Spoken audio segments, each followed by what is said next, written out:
autumn air, but leaves all on the ground. It's fall, and you know what that means for most Americans: football. However, cheering on our modern-day gladiators can have some harrowing effects. Concussion research is a hot-button topic that we need to get behind in order to protect our friends and families' futures for years to come. Concussions affect everyone, and that is why it's a community issue. They're prevalent everywhere and can happen at any point throughout your day. So Dylan will now explain some main points about why concussion research is so important.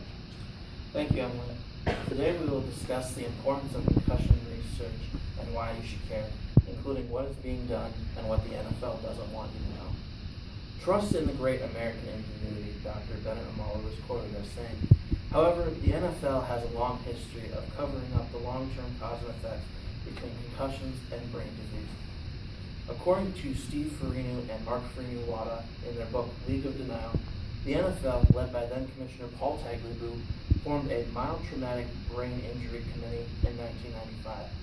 However, the committee was loaded with team doctors and was headed by one Elliot Pelton, who hadn't practiced neurology but instead had practiced rheumatology.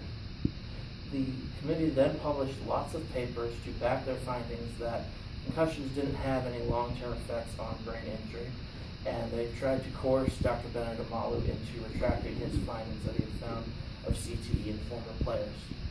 It wasn't until the House Judiciary Committee in 2007 and 2009, with hearings on concussion research, that the NFL started to backtrack their findings.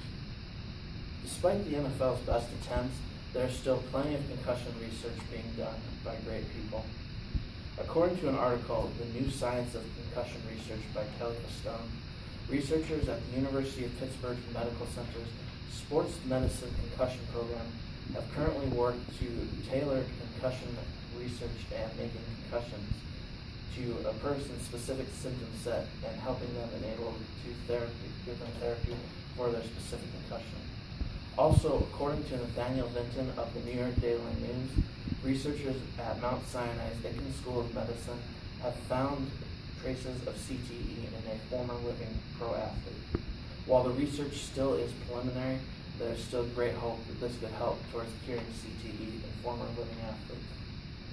Concussion research is very important because it doesn't just affect pro athletes, it affects everyone, including me and you. Emily will now discuss the many reasons why you should care about concussion research.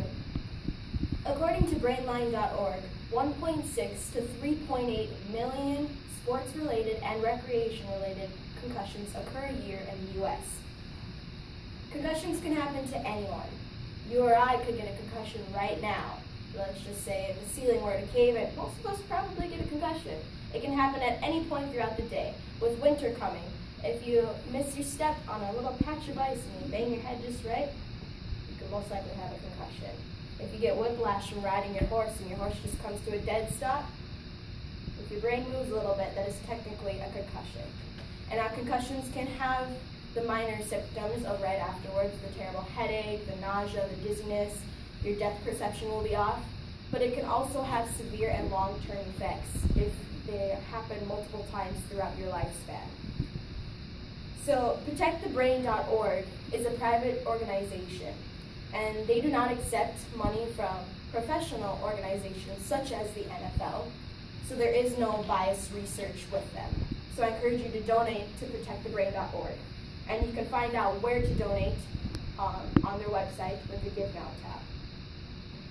The CTE Center is also a place where you could donate money, and according to bu.edu, the CTE Center has made many groundbreaking discoveries on a slim budget. So just imagine what they could do with even more funding for concussion research. And you can also find where to donate on their website. Another way you can help further concussion research is if you yourself have suffered from multiple concussions or brain trauma, you can actually donate your brain post-mortem. They would collect tissue from once you're dead, basically, and then they can study that. And you can't really further research if you don't have anything to study on. So, if you have if you have had multiple concussions, I encourage you to maybe think about donating your brain. So, Concussion research, it is just a humanitarian effort as much as it is a scientific effort. So with the proper funding, CTE should no longer be a fear of the future. So then, in conclusion, concussions are found everywhere, and it is important to support concussion research so we can help prevent CTE. Today, we talked about the NFL CTE cover-up, what research is currently being done, and how you yourself can help further concussion research. So I encourage you to donate money, maybe your brain, and even write a letter to your legislator, to your senators, to your representatives, saying how we should support concussion research. So then with your help, we can help stop future brain degenerative diseases in our life.